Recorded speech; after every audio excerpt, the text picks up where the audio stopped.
Assalamualaikum, ketemu lagi sama Bu Lena. Ya, hari ini kita mau belajar melanjutkan pembelajaran yang kemarin. Masih ingat nggak kemarin kita belajar tentang apa? Iya, bener banget. Kita belajar tentang makhluk hidup dan ciri-ciri makhluk hidup. Masih ingat nggak sih yang termasuk ke dalam makhluk hidup itu apa aja? Ada berapa kemarin? Benar, ada 3. Yang pertama ada manusia, kemudian ada tumbuhan, kemudian yang ketiga adalah hewan. Nah, setiap makhluk hidup ini memiliki ciri-ciri, tetapi secara umum semua makhluk hidup itu memiliki berapa ciri-ciri kemarin kita belajar? 6, pinter, iya. Nah, hari ini kita tidak akan membahas itu, tetapi hari ini kita akan belajar tentang kelanjutannya.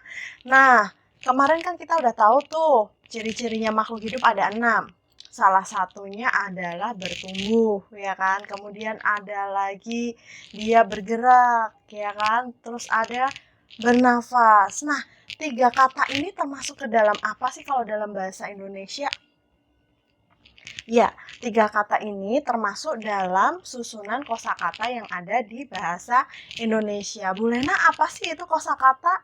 Jadi, kosakata itu adalah perbendaharaan kata dalam bahasa Indonesia.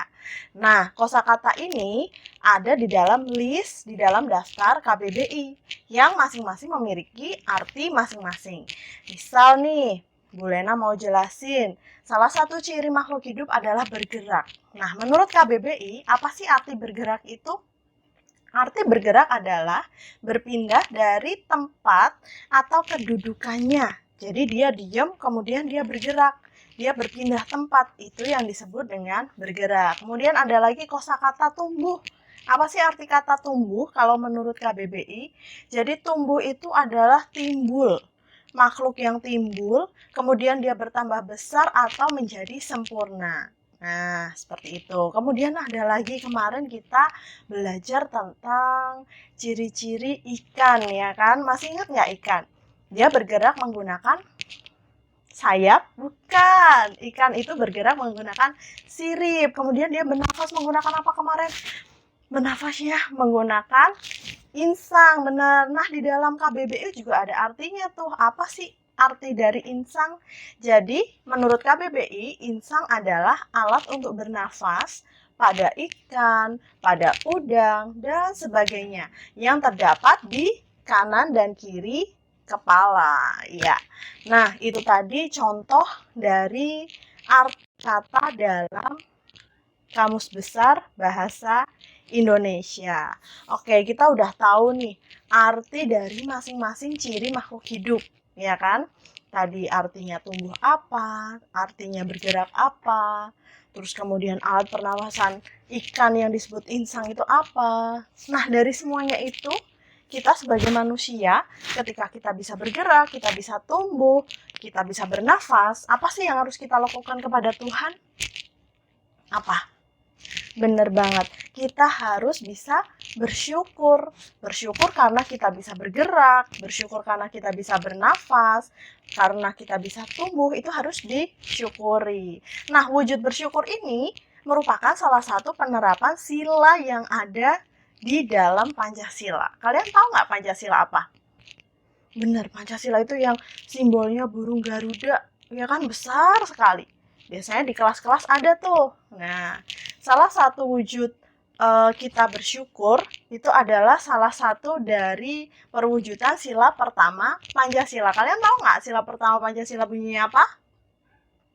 Ya, ketuhanan yang Maha Esa. Benar, ketuhanan yang Maha Esa adalah bunyi sila yang pertama dengan simbol bintang emas. Nah, di dalam kita bersyukur, ketika kita bersyukur, Bu Lena, saya punya hidung bisa untuk bernafas. Bersyukur kepada Tuhan. Nah, itu perwujudan sila pertama Pancasila. Bunyinya apa tadi? Benar, ketuhanan yang Maha Esa. Simbolnya bintang emas. Oke. Nah, setelah itu, kalau kita sudah belajar tentang sila pertama Pancasila, sebenarnya makna dari sila pertama Pancasila itu apa sih? Apakah cuma bersyukur aja atau ada hal lain makna lain dari sila Pancasila yang pertama ini? Ya, ternyata ada, nggak cuma bersyukur. Makna sila pertama di Pancasila ini adalah yang pertama menunjukkan bahwa bangsa Indonesia ini menyatakan memiliki kepercayaan dan ketakwaan kepada Tuhan Yang Maha Esa. Jadi, semua bangsa Indonesia, semua orang Indonesia percaya dan bertakwa kepada Tuhan Yang Maha Esa, gitu. Kemudian yang kedua, taat terhadap perintah Tuhan. Ya, wujud taatnya ini apa? Dengan selalu menjalankan perintahnya Tuhan. Disuruh berdoa ya berdoa, disuruh menjauhi yang menghasilkan dosa, membuat berdosa juga dijauhi, seperti itu.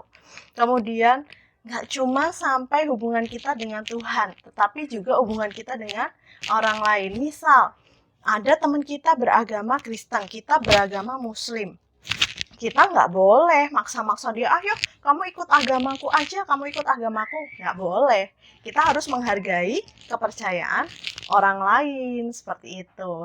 Nah, kemudian yang keempat, kita harus selalu bersyukur kepada Tuhan. Apapun keadaannya, apapun kondisinya, apalagi sekarang kita lagi dalam masa pandemi seperti ini. Nggak bisa keluar, nggak bisa berangkat sekolah, harus belajar di rumah. Nah, kita tetap harus bersyukur. Kita masih diberi kesehatan, kita masih bisa sekolah walaupun daring. Tetap harus bersyukur kepada Tuhan. Nah, itu tadi makna dari sila pertama Pancasila. Yang bisa kita pelajari dari sila pertama Pancasila itu ada beberapa hal tadi.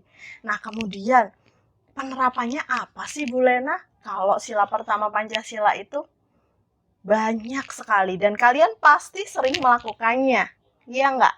Sila pertama Pancasila.